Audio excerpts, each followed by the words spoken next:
I was being judged to stand for myself. If you dress well, if you speak in English, if you walk straight, you're considered as somebody who's a gold digger. And specifically if you're from Delhi. हंसते हंसते रो देना, अचानक से रोते रोते चिल्ला देना, what the fuck do you guys think of yourselves? One day, I decided to end all of this. I was sitting with my mom and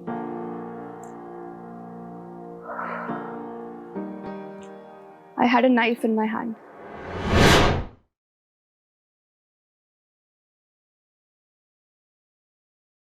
लोगों की भीड़ से भरा हुआ एक ऑडिटोरियम, स्टेज पर एक लड़की, स्पॉटलाइट लड़की के ऊपर, लोग लड़की को देख रहे हैं, लड़की लोगों को देख रही है, और एकदम सन्नाटा,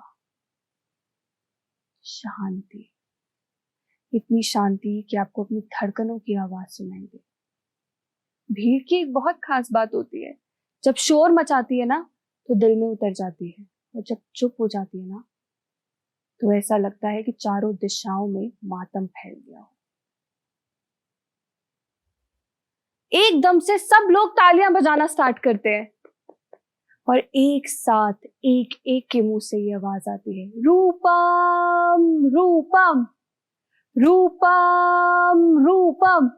और रूपम अपनी धड़कनों को समेटते हुए, सर झुकाते हुए स्टेज से भाग जाती है, भागती है और भागकर कॉलेज की टेरेस पर जाकर बैठ जाती है।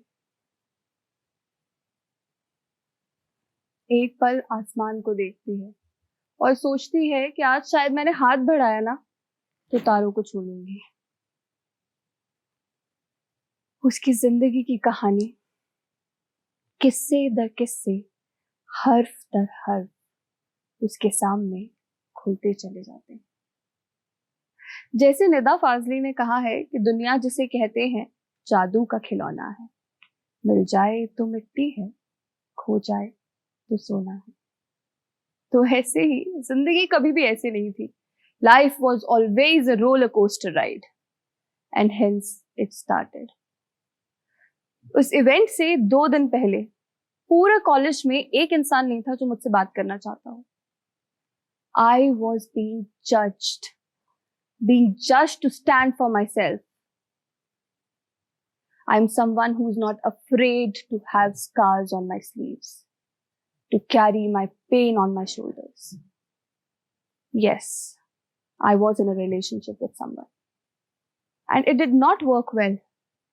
Eventually, I found out that it worked well for him. The entire college judged me.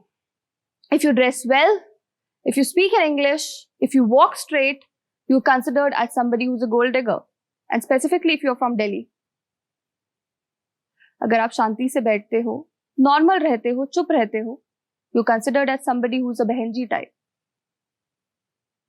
I was typed, stereotyped. मुझसे कोई बात नहीं करना चाहता था, सब मुझसे दूर भागते थे और मुझे सिर्फ और सिर्फ लोगों की आंखों में एक सिंपैथी दिखाई देती थी कि यार ये कैसी लड़की है, इतना क्या है, इतना हर चीज में क्या इनिशिएटिव लेना। And day by day I lost my confidence. Event से एक दिन पहले मेरी बेस्ट फ्रेंड ने मुझे आके बोला कि ये जितने लोग हैं ना जो तेरे ऊपर अभी हंस रहे हैं क्योंकि तू इनिशिएटिव ले रही है, याद रखना ये दिन, यही लोग एक दिन तेरे लिए तालियां बजाएंगे। एंड दैट डे, उससे 2 महीने पहले I was walking in the corridor. मैंने किसी को कुछ नहीं कहा, कुछ नहीं सुना. I was walking. Somebody, he just took his leg. I was walking and I fell down. All I could hear were laughters. I did not have the confidence to walk straight after that. I lost it. Life is never simple. एक तरफ parallelly आप ऐसी जगह पर जज हो रहे हो जहां पर आप खड़े होके बोल सकते हो कि ये मेरी जगह है, और दूसरी तरफ सोसाइटी जो आपको बार बार ये रियलाइज कराती है कि आप शायद फिट ही नहीं हो। What is this fit in? My parents were looking for a match in an arranged marriage setup. There was this guy who had the guts to call my mom and tell her that I'm not going to marry this woman because she is into poetry. She creates videos. We come from a classy family, and if somebody comes and says something to her, I would not be able to take it. And I'm so disgusted to tell you guys that this person is preparing for UPSC. And that's how we are looking for leaders in this country. And it did not happen once. There was another guy who eventually stalked my social media and wrote to me that I'm not going to marry you because you speak on periods. Is it not natural? Is it something that I am experiencing?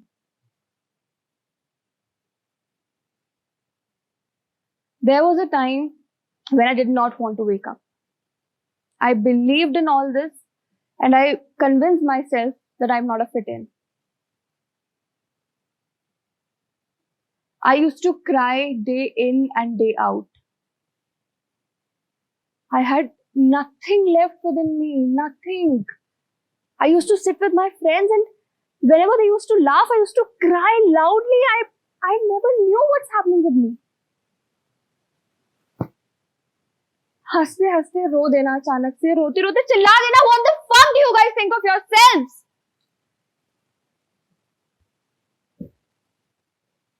Don't I deserve to be the part of this country? Don't I deserve to be the part of the society?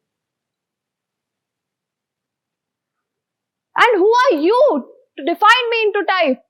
Who are you to tell me that I'm not a girl enough?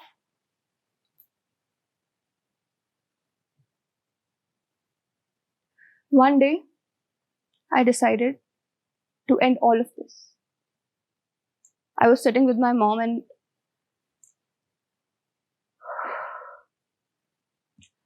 I had a knife in my hand.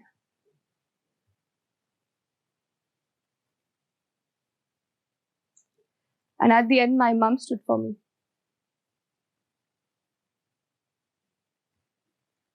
She told me कि जितने भी लोग हैं ना, जो भी है, जो भी तुम्हें ऐसे देखते हैं, हमेशा ये याद रखना कि तुम्हारे माँ बाप ने तुम्हें कैसे देखा था जब उन्होंने तुम्हें पढ़ाया था.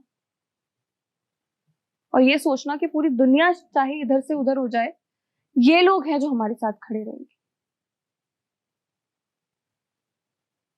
I was taken to a specialist. I had my treatment. And there was a time when I started feeling normal. Yes, normal is the term. Normal in terms of society. Normal in terms of art. I had those heavy shoulders wherein I could feel the weight that something is there. Always. Talking about parents. When I moved back to my childhood, my parents were not judged the less. तुम तो अपनी दोनों लड़कियों को पढ़ा रहे हो, सारा पैसा लड़कियों के ऊपर लगा दो. क्यों पढ़ा रहे हो इनको? लड़कियों को ज्यादा इन्होंने छूट दे रखी है, लड़कियों को बाहर भेजते हैं, लड़कियों को ये करते हैं, लड़कियों को वो करते हैं. क्यों?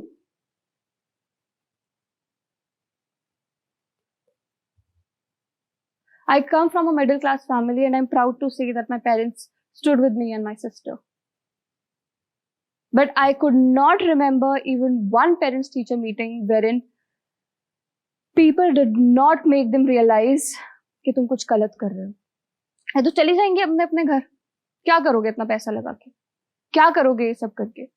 People don't realize कि आप किसी के पेरेंट्स को कोई बात बोल रहे हो जो इस सोसाइटी में ऑलरेडी स्टैंड करने की कोशिश कर रहे हैं, आप उन्हें वो बात बोल दोगे. वो बच्चों को आके कुछ नहीं बोलेंगे, लेकिन बच्चों के ऊपर एक अनड्यू प्रेशर होगा टू प्रूव देमसेल्व्स.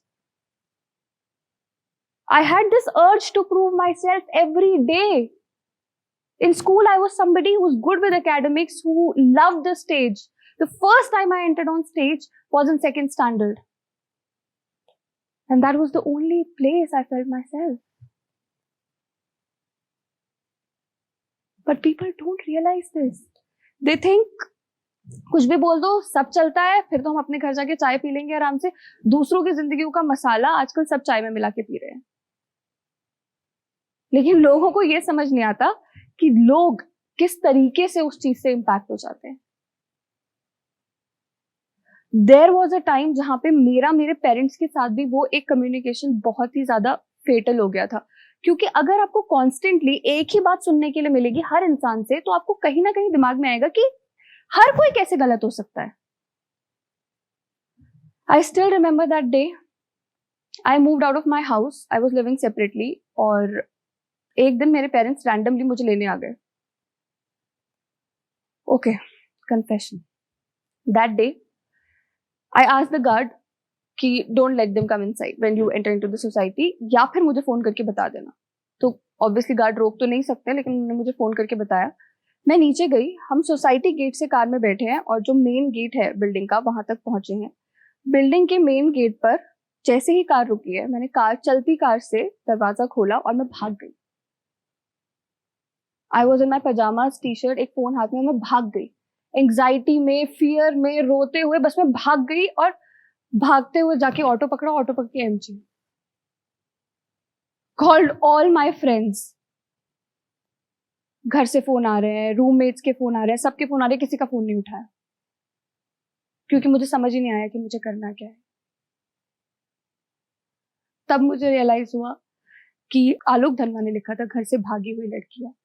कुछ कविताएं आपकी जिंदगी बन जाती है, क्योंकि तुम तो पढ़कर सुनाओगे नहीं वह खत जो भागने से पहले वह मेज पर रख कर गई. तुम तो चुराओगे पूरे जमाने से उसका संवाद, उसका शीशा, उसका पारा, उसकी 7 बालों वाली नाव. लेकिन कैसे छुपाओगे एक भागी हुई लड़की की उम्र, जो अभी काफी बची हो सकती है उसके दुपट्टे के छटपटे. कैसे छुपाओगे? तो नहीं छुपा पाए. कॉन्स्टेंट एफर्ट्स, कॉन्स्टेंटली चीजों को स्ट्रगल करने के बाद इंसान एक पॉइंट पे पहुंचता है कि I don't want to do this. If it takes so much, then I don't have it in me. Emotions are like a bank balance. आप जितना इन्वेस्ट करते जाओगे वो खर्च होते जाएंगे. You need somebody to fill in that emotion into you, and you can be that somebody for yourself. And let me tell you, I was bankrupt. I had nothing in me.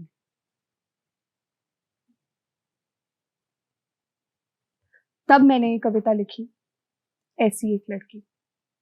वो कहते हैं, ऐसी लड़की कोई लड़की नहीं होती, लेकिन हाँ, मैं ऐसी एक लड़की.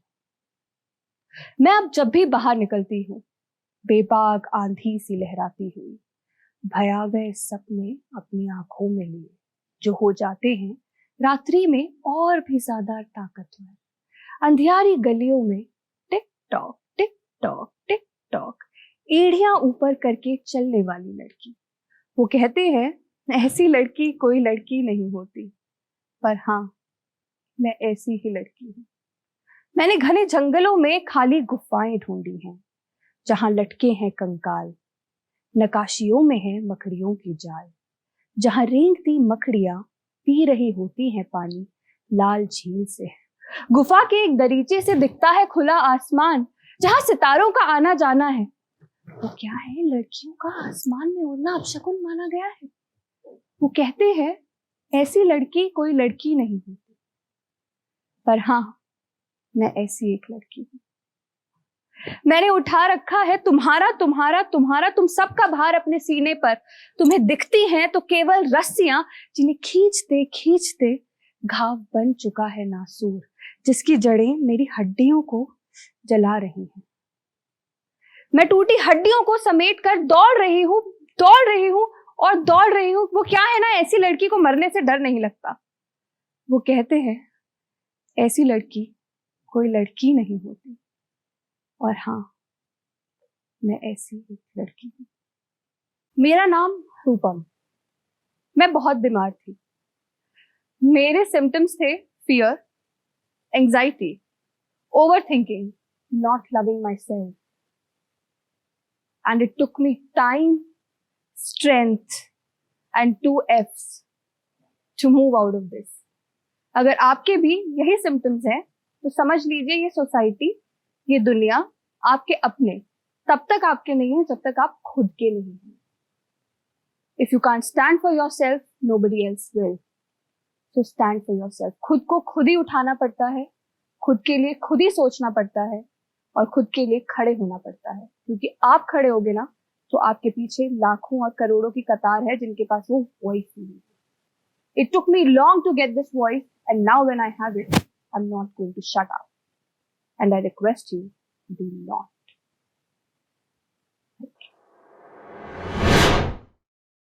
We all have stories we tell. We are made of stories. I told mine. So go like, subscribe, and listen to the story. Please subscribe, Kavisha.